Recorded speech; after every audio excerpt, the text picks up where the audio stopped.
여러분 반갑습니다. 반도체 오빠 천마사입니다. 어느새 또 마지막 방송 시간이 되었네요. 마지막 방송 빨리 하고 여러분도 쉬도록 하겠습니다. 저도 쉬고 편안하게 쉽시다. 오늘 하루 좀 피곤했을 거예요. 월요일이면 항상 피곤하지 않습니까? 월요일날 항상 피곤하죠. 이제 화요일 되면 조금씩 좋아지죠. 수, 목, 이제 금요일날 되면 또 신나고. 직장인들은 대부분 그럴 거예요. 직장인들은 월화수목 금요일이 참 지겹기도 하겠죠. 토요일 일요일이 빨리 기대가 되고 쉬고 싶고 그런 것 같습니다. 6월 첫 거래일인 오늘이죠. 그 3일 코스피 지수가 개인 투자자 이른바 동학개미들의 그 4,100억 정도 그 넘는 그 팔자에도 외국인과 기관의 매수세 2,680선 2680선을 회복을 했습니다. 다행히 회복을 했어요. 여기에 또 윤석열 대통령이 동해에다 뭐 석유 가스전이 있을 가능성을 언급을 합니다. 그러다 보니까 지수 상승에 이제 배팅을 한 거죠. 지수 상승에 힘을 못했고, 코스닥 지수도 장 후반에 상승폭이 커집니다. 상승으로 마감을 했어요. 유가증권 시장에서 코스피 지수는 전 거래일보다도 46.09포인트 상승을 해가지고 2682.52에 장을 이제 마친 거죠. 마쳤고요.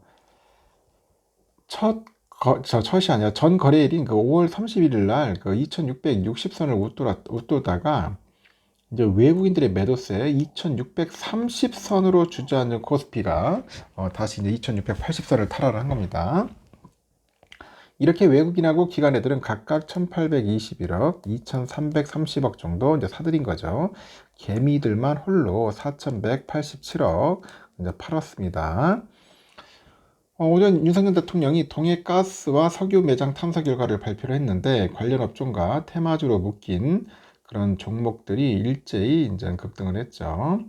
한국석유, 뭐 대성에너지, 동양철관, 그리고 가스공사, 한국 앙코르 유전 등이 상한가를 기록을 한 겁니다. 그 동방은 보니까 28% 올랐습니다. 포스코 인터내셔널, KIB 플러그 에너지, 극동유화 10% 넘게 올랐고, 뭐 테마주만 오른 건 아니었다고 하네요. SK이노베이션이 6% 넘게 급등을 했고, 다른 정유주도 대부분 큰 폭으로 상승을 했습니다. 삼성전자도 2,200원 올라서 75,700원에 거래를 마쳤고 4거래일 만에 이제 급등을 한 거죠. 76,000원 선을 회복하기도 했고요. 5월 수출 증가랑 미국의 금리 인하 기대감 덕분에 투심을 끌어당긴 것으로 풀이가 됩니다.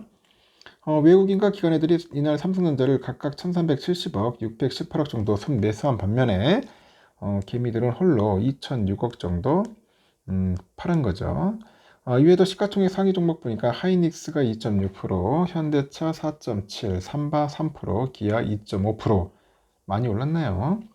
강세를 보였고 그 상위 10위 안에 KB금융 좀 빠졌어요. 0.1% 아주 특이했네요.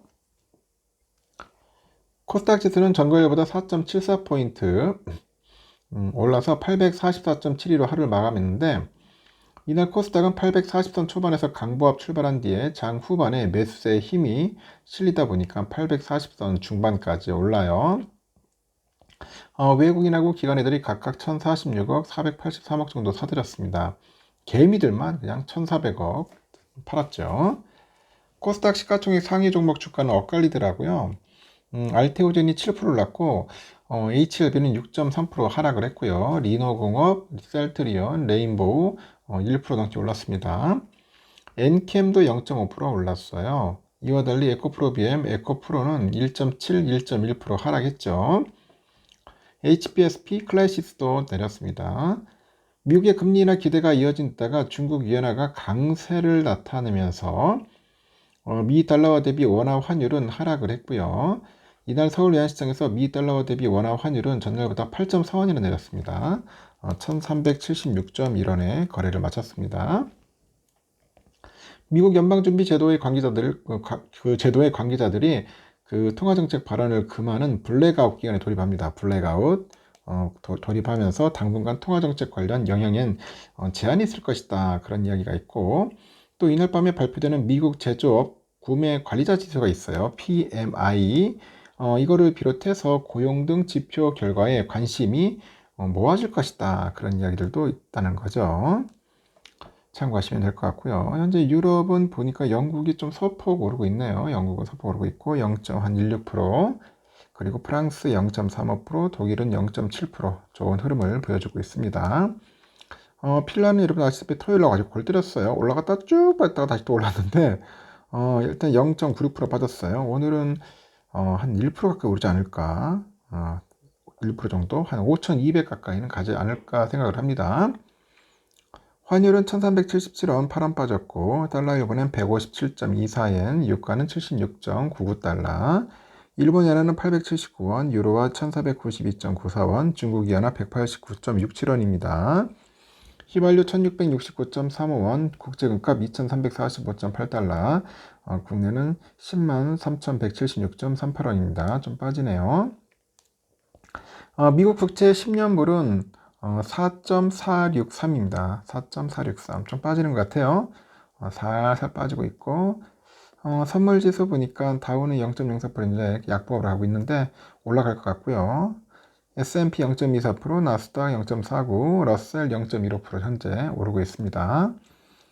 오늘의 삼성전자 오늘 좋았습니다. 반등을 했고 내일 한번 싹 반등해주면 한 77,000원은 한번 가볍게 뚫지 않을까 생각이 듭니다. 오늘도 764까지 갔거든요. 충분히 갈 수 있을 것 같아요. 미국장 소식과 미국장이 좀 강한 반등을 해준다면은 삼성도 같이 갈 것 같습니다. 한 77,000원 정도 폭등이 한번 일어나지 않을까 조심스럽게 예측을 해보고 있고, 우선주도 61,500원 마무리했는데 오늘 62,200원까지 갔죠. 그래서 63,000원에서 64,000원까지도 한번 가야 돼요. 근데 본주가 올라야지 우선주도 오릅니다. 서로 간의 갭 차이가 있어요. 지금 14,000원대 현재 유지를 하고 있다는 겁니다. 좀 답답해요. 지금 주주와는 관련된 그런 정책들이나 뭐 자사주 매입이나 아니면 특별 배당, 배당금 확대 뭐 이런 다양한 소식들이 있어야 하는데 그런 게 없다 보니까 우선주가 지금 찬밥 신세다. 우선주가 찬밥 신세입니다. 우선주가 뭐 좋아질 리가 없어요. 참 지긋지긋합니다. 배당금도 좀 작고, 그렇다 해서 배당금을 늘리기에 참 어려운 그 기업이 또 삼성전자입니다. 지금 상황에서는 돈이 좀 부족해. R&D에 좀 투자할 돈들이 좀 많이 있어야 하는데, 그걸 만약에 배당을 줘버리면은 연구개발 못하죠. 그러니까 이러지도 못하고 저러지도 못하는 상황이라서 당분간 제가 볼 때는 좀 기다릴 것 같아요. 삼성이 좀 돈을 많이 벌어야 돼요. 올해 많이 벌면은 차후에 뭐 특배나 배당금 확대가 있지 않을까 하는 생각을 해봅니다. 당분간은 좀 갭 차이가 유지될 것 같습니다. 참고하시고 내일은 한번 불기둥의 맛을 한번 봅시다. 여기까지 하고 편안한 밤 보내십시오. 내일 새벽 6시에 봬요. 굿나잇.